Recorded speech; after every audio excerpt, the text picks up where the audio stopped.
జగిత్యాల జిల్లా మెట్పల్లిలో రోడ్డు ప్రమాదం చోటు చేసుకుంది. రిలయన్స్ పెట్రోల్ బంక్ సమీపంలో అతివేగంతో కారు బైక్ను ఢీకొంది. బైక్పై వెళ్తున్న ఇద్దరు వ్యక్తులను తీవ్ర గాయాలయ్యాయి. కారు పక్కనే గల కరెంటు స్తంభానికి ఢీకొట్టడంతో స్తంభం విరిగి ప్రమాదకర పరిస్థితి నెలకొంది. గాయపడిన వారిని స్థానికులు ప్రభుత్వాసుపత్రికి తరలించారు. ఘటనపై పోలీసులు కేసు నమోదు చేసి దర్యాప్తు చేపట్టారు. శ్రీ సత్యసాయి జిల్లా పెనుకొండ సోమందేవపల్లి తహసీల్దార్ కార్యాలయం వద్ద సిపిఎం ఆధ్వర్యంలో ధర్నా నిర్వహించారు. ఇంటి స్థలాల కోసం వినతులు ఇచ్చినా ప్రభుత్వం అధికారులు స్పందించకపోవడాన్ని నిరసిస్తూ ఈ ఆందోళన చేపట్టారు. గత 6 నెలలుగా స్థలాల కోసం పోరాడుతున్న అధికారుల తీరులో మార్పు లేకపోవడాన్ని సిపిఎం మండల అధ్యక్షుడు పెద్దన్న విమర్శించారు. గత ప్రభుత్వంలో పట్టించుకోలేదని, ఇప్పుడు కొత్త ప్రభుత్వం వచ్చినా పరిస్థితి మారలేదన్నారు. ముఖ్యంగా మంత్రి సవిత ప్రాతినిధ్యం వహిస్తున్న నియోజకవర్గంలో అధికారులెవ్వరూ లేకపోవడం, పరిపాలన పూర్తిగా ఇన్ఛార్జీల చేతిలో ఉండడాన్ని పెద్దన్న తీవ్రంగా విమర్శించారు. ఇలాగే కొనసాగితే ప్రజా సంఘాలతో కలిసి పెద్ద స్థాయిలో పోరాటానికి సిద్ధమవుతామని హెచ్చరించారు. కడప జిల్లా ప్రొద్దుటూరు మండలం కాదర్బర్ గ్రామంలో టీడీపీ వైసీపీ నేతల మధ్య తీవ్ర ఉద్రిక్తత చోటు చేసుకుంది. ఓ స్థల వివాదంలో ఇరు పార్టీల కార్యకర్తలు ఒకరిపై ఒకరు దాడులకు పాల్పడ్డారు. ఈ ఘర్షణలో వైసీపీ మండల అధ్యక్షుడు శేఖర్ యాదవ్పై దాడి చేసినట్లు వైసీపీ నేతలు తెలిపారు. పరస్పర దాడులతో ప్రాంతంలో తీవ్ర ఉద్రిక్తత నెలకొంది. పరిస్థితిని సమీక్షించేందుకు ఇరు పార్టీల కార్యకర్తలు రూరల్ పోలీస్ స్టేషన్కు చేరుకున్నారు. పోలీసుల జోక్యంతో ప్రస్తుతం పరిస్థితి అదుపులోకి వచ్చింది. నంద్యాల జిల్లా శ్రీశైలంలో బుల్లెట్ల కలకలం ఇప్పుడు కొలిక్కి వచ్చింది. పుణ్యక్షేత్రంగా పేరుగాంచిన శ్రీశైలంలో కనుగొనబడిన బుల్లెట్లు భక్తుల్లో భయాందోళనలు రేపగా దీనిపై ఆత్మకూరు డీఎస్పీ రామాజీ నాయక్ సమావేశం నిర్వహించారు. శ్రీశైలం కమాండ్ కంట్రోల్ రూమ్లో సీసీ కెమెరాల ఫుటేజ్ను పూర్తిగా పరిశీలించినట్లు డీఎస్పీ తెలిపారు. లభించిన బుల్లెట్లు పోలీసు శాఖకే చెందినవని వెల్లడించారు. ఈ ఘటన మొత్తం సీసీ ఫుటేజ్లో రికార్డ్ అయ్యిందని పేర్కొన్నారు. దీనిపై శాఖపర విచారణ జరిపి నివేదికను ఉన్నతాధికారులకు పంపిస్తామని డీఎస్పీ స్పష్టం చేశారు. పల్నాడు జిల్లాలో ఓ యువతి ఆత్మహత్య ఘటన ఆలస్యం వెలుగులోకి వచ్చింది. టౌన్ సీఐ రమేష్ తనను అసభ్య పదజాలంతో దూషించి చనిపోమని బెదిరించాడంటూ శిరీష ఆరోపించింది. ఈ కారణంగా తీవ్ర మనస్తాపానికి గురైన ఆమె ఆత్మహత్య యత్నానికి పాల్పడినట్లు తెలిపింది. ప్రస్తుతం ఆమె ఆసుపత్రిలో చికిత్స పొందుతూనే సీఐ వేధింపుల విషయాన్ని వివరించింది. టౌన్ సీఐ రమేష్పై గతంలోనూ భూమి కబ్జాకు ప్రయత్నించాడంటూ తీవ్ర ఆరోపణలు వచ్చాయని పలువురు తెలిపారు. శ్రీ సత్యసాయి జిల్లా పోలీసు కార్యాలయంలో ఏఆర్ హెడ్ కానిస్టేబుల్ పనిచేస్తున్న ఫిరోజ్పై విజయవాడకు చెందిన ఓ మహిళ సంచలన ఆరోపణలు చేశారు. ఫిరోజ్ తనను మోసగించి వంచించి వదిలేశాడని ఆరోపిస్తూ ఆమె పుట్టపర్తి కలెక్టరేట్లో జరిగిన ఫిర్యాదులో దినోత్సవంలో పీజీఆర్ఎస్ ద్వారా ఫిర్యాదు చేశారు. విజయవాడలో డ్యూటీ నిమిత్తం ఉన్న సమయంలో ఈ మోసం జరిగిందని, పోలీస్ ఉన్నతాధికారులకు పలుమార్లు ఫిర్యాదు చేసినా న్యాయం జరగలేదని మహిళ ఆవేదన వ్యక్తం చేసింది. ఫిర్యాదు చేయడానికి కలెక్టరేట్కు వచ్చిన ఈ మహిళను పోలీసులు అడ్డుకున్నారు. గుంటూరు జిల్లా తాడపల్లిలో వైఎస్ఆర్సీపీ సీనియర్ నేత సజ్జల రామకృష్ణారెడ్డిపై అమరావతి రాజధాని మహిళలు, రైతులు, దళితులపై అనుచిత వ్యాఖ్యలు చేశారన్న ఆరోపణలతో తాడేపల్లి పోలీస్ స్టేషన్లో కేసు నమోదైంది.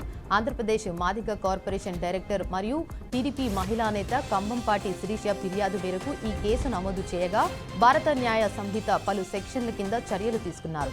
పోలీసులు శిరీష నుంచి స్టేట్మెంట్ తీసుకున్నారు. మేము మొదటి నుంచి న్యాయస్థానాలను నమ్ముకున్నామని కంభంపాటి శిరీష అన్నారు. తమకు న్యాయస్థానాలపై పూర్తి నమ్మకం ఉందన్నారు. సజ్జల రామకృష్ణారెడ్డిని వెంటనే అరెస్టు చేయాలని డిమాండ్ చేశారు. నిర్మల్ జిల్లా బైన్సా మండలం కోతుల్గం గ్రామానికి చెందిన సుదీప్ అనే యువకుడు రాష్ట్ర ఎక్సైజ్ శాఖ కార్యాలయంలో సైటరికల్గా వినూత్న ఫిర్యాదు సమర్పించి సంచలనం సృష్టించాడు. రాష్ట్ర అభివృద్ధిలో బెల్ట్ షాపుల ఆదాయం కీలకమని, రాబోయే స్థానిక సంస్థల ఎన్నికల కోడ్ సమయంలో కూడా బెల్ట్ షాపులపై ఎలాంటి చర్యలు తీసుకోవద్దని వ్యంగ్యంగా వినతిపత్రం ఇచ్చాడు. బైన్సా ఎక్సైజ్ పరిధిలో గ్రామాల్లో వీడీసీల సహకారంతో బెల్ట్ షాపులు విజయవంతంగా నడుస్తున్నాయని, ఇవి అనేక కుటుంబాల్లో గొడవలకు కారణమవుతున్నాయని, యువతను చెడు దారిలో నడిపిస్తున్నాయని సుదీప్ తన ఫిర్యాదులో విమర్శించాడు. గోదావరి బనకచెర్లపై సీఎల్పీ ఏర్పాటుకు తెలంగాణ నిర్ణయం తీసుకుంది. ఇప్పటి వరకు జరిగిన పరిణామాలతో పాటు భవిష్యత్ కార్యాచరణ కోసం సీఎల్పీ సమావేశం ఏర్పాటు చేసింది. జులై మొదటి వారంలో సీఎల్పీ సమావేశం ఏర్పాటు చేయనుంది. బనకచెర్ల వివరాలపై కాంగ్రెస్ ఎమ్మెల్యేలు, ఎంపీలకు పవర్ పాయింట్ ప్రజెంటేషన్ సర్కారు ఇవ్వనున్నారు. అనకాపల్లి జిల్లా లంకెలపాలెంలో ఘోర రోడ్డు ప్రమాదం జరిగింది. ప్రమాదంలో కారు, 4 బైకులను కంటైనర్ లారీ ఢీకొట్టింది. ఘటనలో 3 మృతి చెందగా 7గురికి గాయాలయ్యాయి.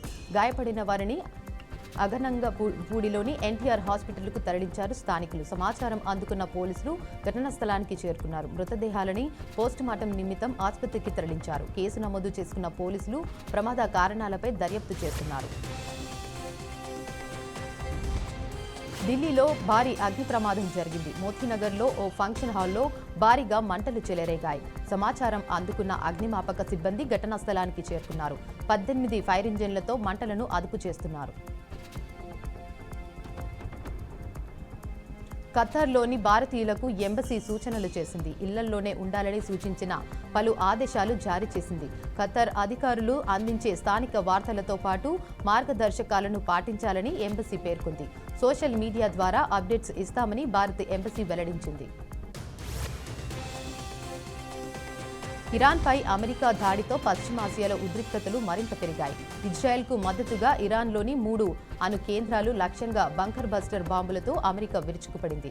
అయితే ఇరాన్కు సుదీర్ఘకాలం మిత్రదేశంగా ఉన్న రష్యా మాత్రం టెహ్రాన్కు సాయం అందించేందుకు ఇప్పటి వరకు ముందుకు రాలేదు. దీంతో ఈ విషయంలో రష్యాపై పెద్ద ఎత్తున విమర్శలు వ్యక్తమవుతున్నాయి. ఈ విమర్శలపై రష్యా అధ్యక్షుడు పుతిన్ తాజాగా స్పందించారు. రష్యా, ఇరాన్ దశాబ్దాలుగా సన్నిహిత సంబంధాలను కలిగి ఉన్నప్పటికీ రష్యన్ మాట్లాడే ప్రజలు పెద్ద సంఖ్యలో ఇజ్రాయెల్లో నివసిస్తూ ఉన్నారని చెప్పారు. ఉక్రెయిన్పై రష్యా మరోసారి విరుచుకుపడింది. రాజధాని కీవ్లో డ్రోన్లు, క్షిపణులతో అటాక్ చేసింది. నివాస ప్రాంతాలు, ఆసుపత్రులు, క్రీడా మౌలిక సదుపాయాలను లక్ష్యంగా చేసుకుని ఈ దాడులకు పాల్పడింది.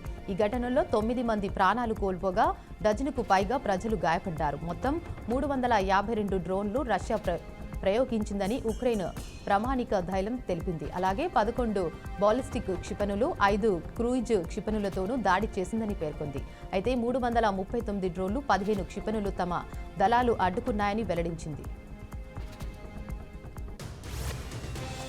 లీడ్స్లో ఇంగ్లాండ్తో జరుగుతున్న తొలి టెస్టులో భారత wicket keeper batter Rishabh Pant century నమోదు చేశాడు. ఈ క్రమంలో పంత్ చేసిన సెంచరీ సెలబ్రేషన్స్ ఇప్పుడు సోషల్ మీడియాలో వైరల్గా మారింది.